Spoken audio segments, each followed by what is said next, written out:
Hello everyone! Welcome back to my channel! Ayan guys, kumusta po ang lahat? Ang vlog po natin ngayon ay atin pong aalamin kung ano nga ba ang mga katangian ng isang babae ang gusto ni Edo. At alamin din natin kung meron kaya ito sa pagkatao ni Viancy. Ayan, panoorin po natin ang interview ni Olives TV kay Kalingap Edo.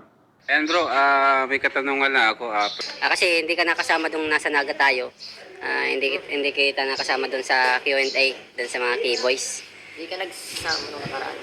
Nung nakaraan, yung magkakasama tayo bro, na hindi ka nakasama doon sa interview ko.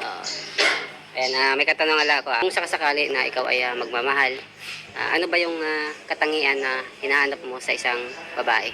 Siyempre, una siguro, may takot sa Diyos. Ayan, number one. Pangalawa, siyempre maasikaso. Yun ang pinakagusto din natin, di ba? Maasikaso sa sumusuporta siyempre sa gusto mo.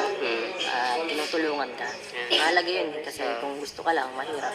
Kasi paano pala pag mahirap na, tapos susubuhin mo lang ng problema. Maganda yung taong makakatulong sa iyo sa hirap at ginawa. Pangatlo, siyempre, dapat may pangarap din siya.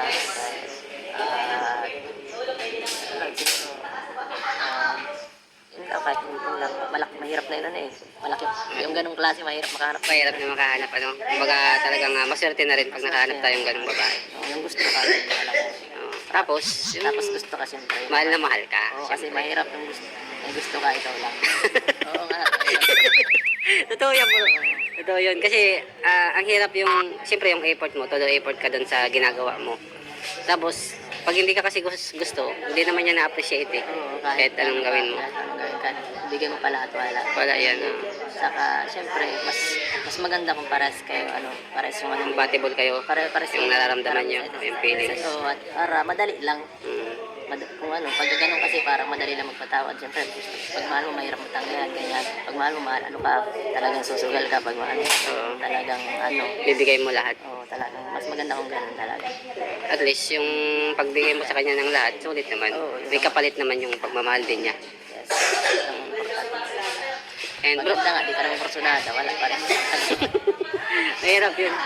Kaya mas maganda talaga, simula sa simula pa lang, may na kayo, may pagtingin na kayo sa isa't isa.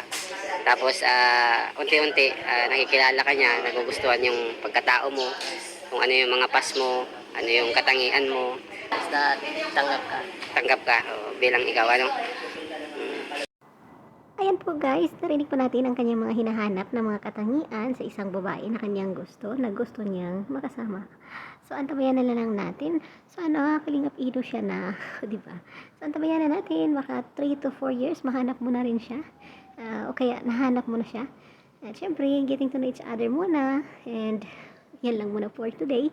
And God bless us all guys. Don't forget to subscribe my channel. Also to all Kalingap team, especially Kalingap Rap. Thank you so much for watching. Bye-bye.